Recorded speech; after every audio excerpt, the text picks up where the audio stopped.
Recettear? Recettear. Yeah, Recettear. Recettear is one of those unique games that comes along every once in a while and gets totally overlooked by the majority of people. And oh dear God, how about that music? Am I right? It's so happy I want to die. Okay, in Recettear, you play as a strong female lead, Recette. Well, okay, she might not be strong or smart, but she has that young Goku mentality of carelessness and exploration. She doesn't exactly know what she's doing, so this becomes the classic fish out of water tale, and we learn everything about the game as she does in-game. And yeah, there's a lot to learn. Getting into this game will take you a pretty long time.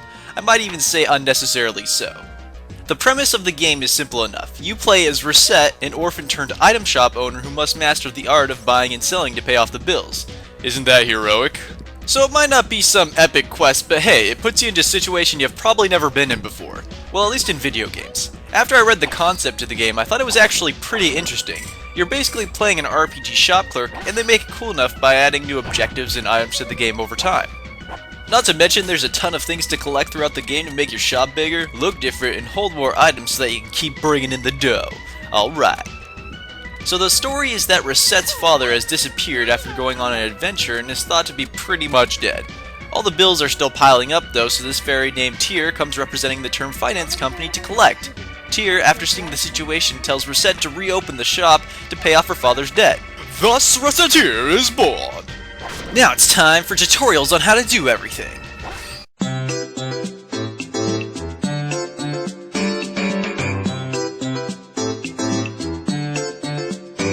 Yeah, that's probably my biggest concern with the game. The tutorial takes so long to do, it'll probably turn off most people right away.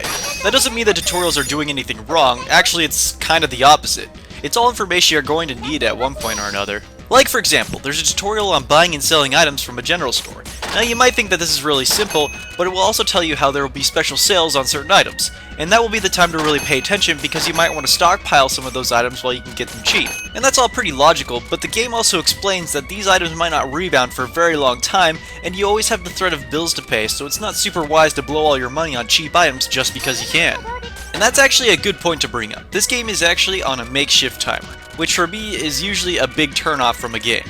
It's like this. You guys remember that first Harvest Moon game, right? Where it ended after 3 years or something like that?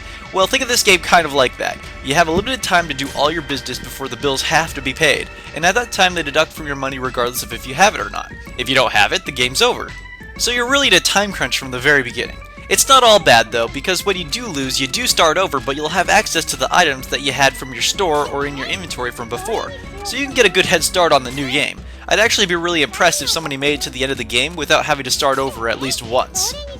But still, the structure of the game as is can make you feel like you're not making huge progress. Those bills really start to pile up, and you're going to be fretting the end of the next month because the amount you owe gets larger and larger, almost exponentially as you keep going. So it's not like there's a set price for every month. The gameplay is actually pretty interesting and can be divided among two categories. You have the shop, which is where you'll spend most of your time, and then you have adventuring, which is where you'll go into dungeons with a hero and collect items off monsters and face boss monsters for bigger loot. When you're at the shop, you can place down items on counters for people coming in to see. Depending on where you place items, you'll attract different types of people into your shop. For example, if you place armor and weapons at the window, people from outside seeking those things will come into the store. So it's always a good idea to have some variety or higher priced items at the window because they'll likely be sold easier that way. You'll start to see a lot more familiar faces coming into the store and be able to judge about how much each character tends to carry. That way you don't piss them off when you try and sell them something over their budget. If you can make your customers really happy, they'll tend to carry more money with them the next time they come into the store. So it's always a good idea to try and get the sale even if it costs you a little less than you'd hoped for. This subsequently is linked with a combo meter for successful buys and sales that will increase the amount of experience you get, increasing your merchant level, which can bring a lot of perks like being able to upgrade your shop or sell things a lot easier. Those things are also retained regardless of if you get a game over or not, so at least you don't lose everything. Eventually the game gets a little more complex when they start adding orders and people come in to sell things, not to buy.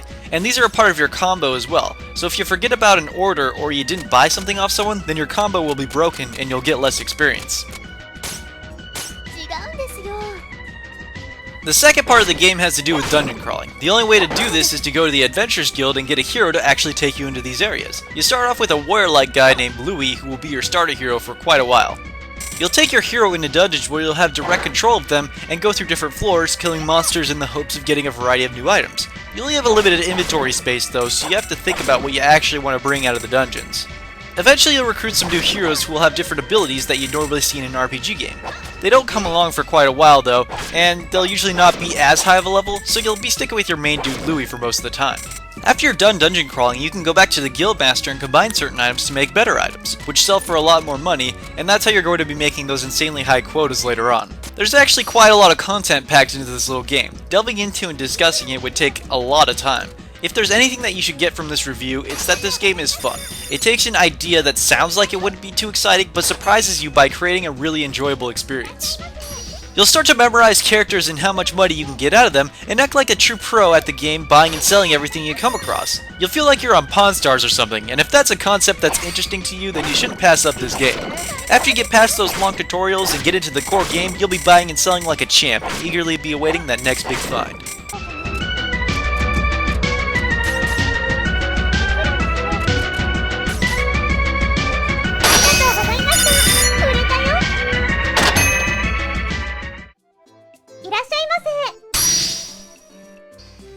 What?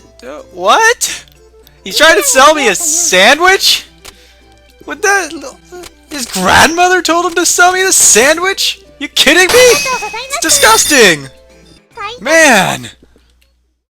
Hey guys, self-publicity time, alright! Don't forget to like the video, leave me a comment down below. I really want to hear your guys' thoughts on the review or the game itself. What do you guys think about the game? Don't forget to subscribe, all that kind of stuff. Yeah, you guys know. You can also watch some of my previous videos here. So, yeah, take it easy.